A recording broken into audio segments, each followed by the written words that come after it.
Good evening viewers, और एक बार फिर आज के इलेक्शन कवरेज में आपका स्वागत है।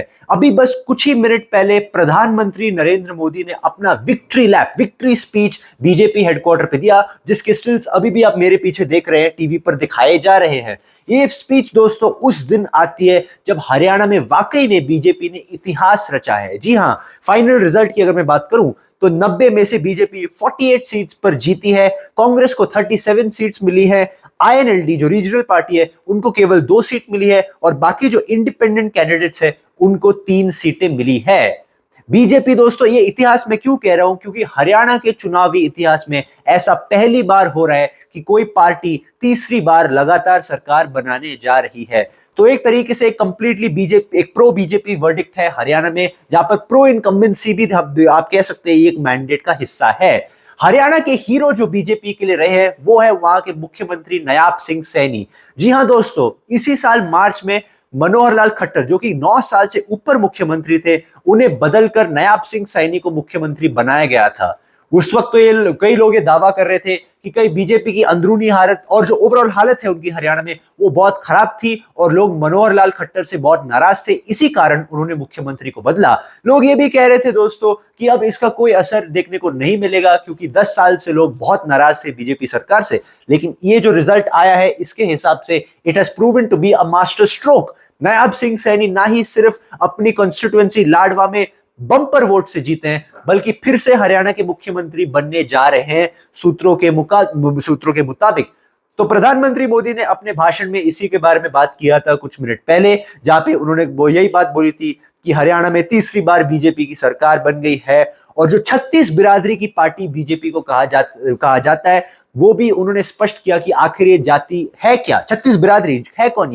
ये अलग अलग जाति के लोग उनके मुताबिक, जिसमें कि दलित, ओबीसी और हर वर्ग जो है, चाहे वो किसान हो, युवा हो, महिला, वो सब लोगों ने साथ मिलकर बीजेपी को वोट दिया है। उन्होंने कांग्रेस पर हमला बोला इस बात के बारे में कि कांग्रेस जातिवाद की पॉलिटिक्स को एक अलग लेवल पर लेके जा रही है उनके और बीजेपी के मुताबिक।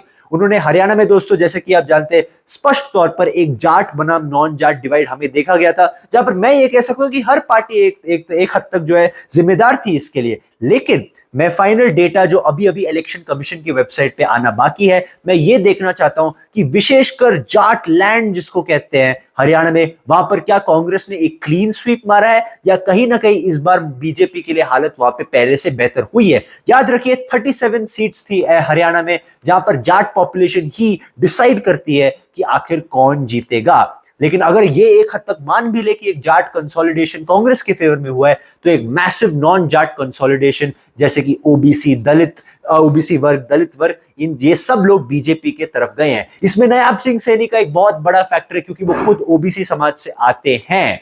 तो देखना ये होगा दोस्तों कि आगे चल के क्या होता है। लेकिन जब हरियाणा में बीजेपी की जीत की बात की जा रही है, वहीं दूसरी तरफ प्रधानमंत्री ने जम्मू और कश्मीर के चुनाव नतीजों पर भी थोड़ी सी टिप्पणी की। उन्होंने नेशनल कॉन्फ्रेंस को बधाई दी कि वो वहां पर सबसे बड़ी पार्टी के रूप में उभरे हैं, और उनका जो गठबंधन है कांग्रेस के साथ, वो अगली सरकार बनाने जा रहा है।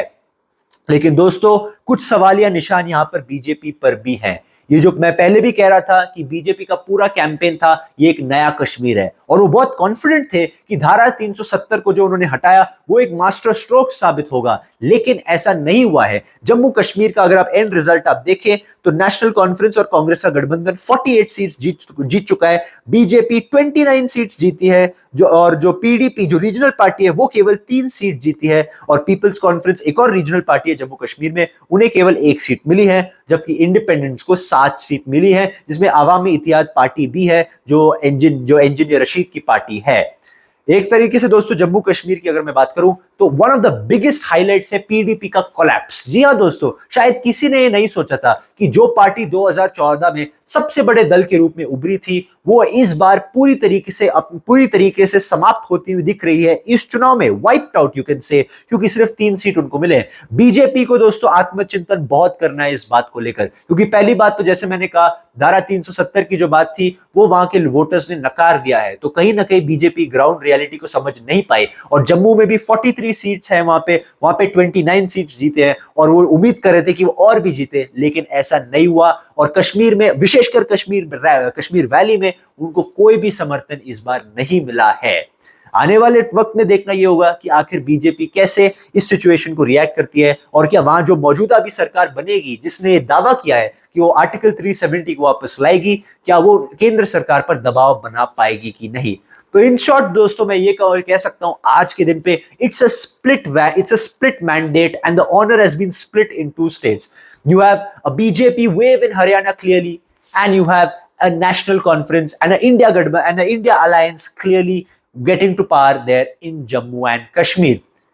It was a very interesting day, viewers. I hope you enjoyed. उम्मीद करता हूँ आपको मेरी आज चुनाव कवरेज पसंद आएगी। कई मौकों पर मैंने खुद इलेक्शन में लाइव आने की कोशिश की। आई होप आपको मेरी इलेक्शन कवरेज पसंद आई हो। With camera person Anoop जत्साप्रा,